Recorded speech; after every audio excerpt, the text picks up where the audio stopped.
Hey guys, Coach Sarah here. I'm going to go over the hip drills with you here, the hip strengthening exercises. We've done these enough at the beginning of the season that I think you all are hopefully doing these and know it in order by heart, but if not, I'm going to go over them with you again today. If you have a band, I would definitely use it, but if you do not, these exercises don't need one necessarily. I am going to start off with the bridges, and since I have a band, I will be using it.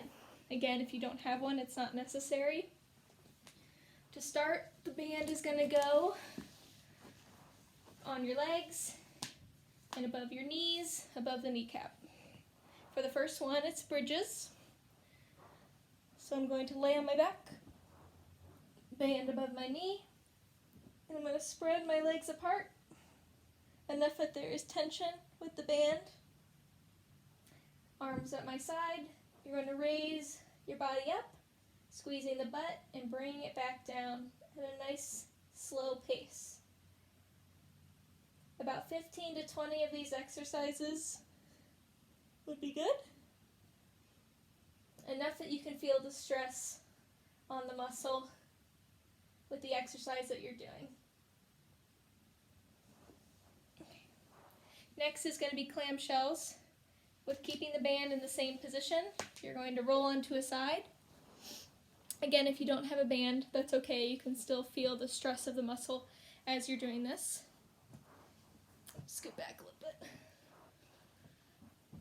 You're going to lay on a side, nice and comfortable. Your legs is going to be in line with your body, so you're going to draw a straight line down in the position that you're in. Band is above your kneecap. And you're going to bend your legs to about 90 degrees, nice and comfortable. You're going to open up at the knee, putting stress on the band, and bringing it back down slowly while keeping your feet together.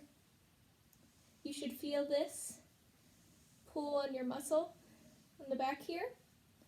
That's where you should be feeling it. Again, about 15 to 20 is necessary. If you don't have a band, I would just go maybe 25 to 30, and enough that you can start to feel that stress on your muscle for a good maybe 5 to 10 cycles.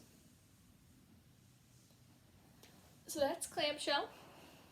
The last one to do with the band, you're going to drop the band down to your ankle, and this one is called reverse clamshell. So you're going to go back into the same position. Have that straight line down with your body, nice and comfortable, legs bent about 90 degrees. Instead of opening up at the knee like you did before, your knees are going to stay together, and you're going to open up at the foot. So I'm going to turn my body so you can see this.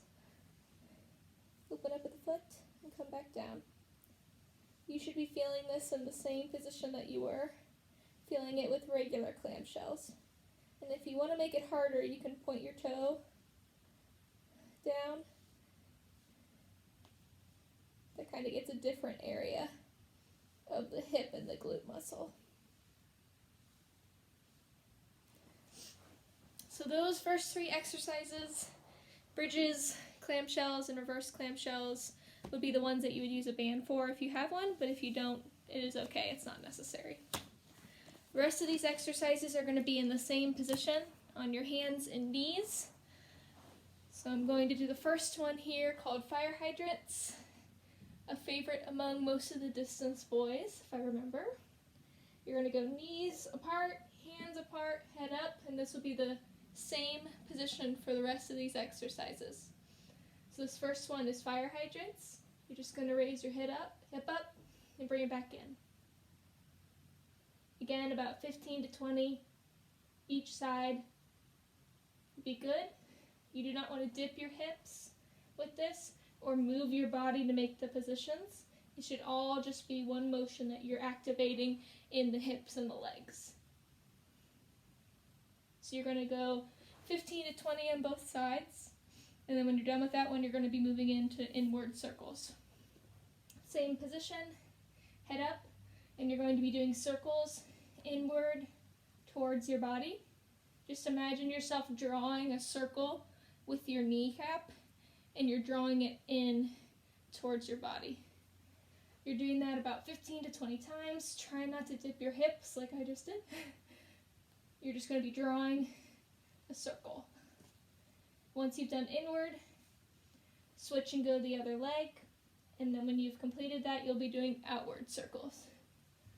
Same position, on hands and knees, head is up, and imagine yourself drawing a circle again with your kneecap, but you're going the opposite direction. Do that on both sides, and then you'll be done with the circles. We have 2 left with this. Donkey kicks is the next one. You're going to just pick the side that you started with, bring your knee in, and kick it back.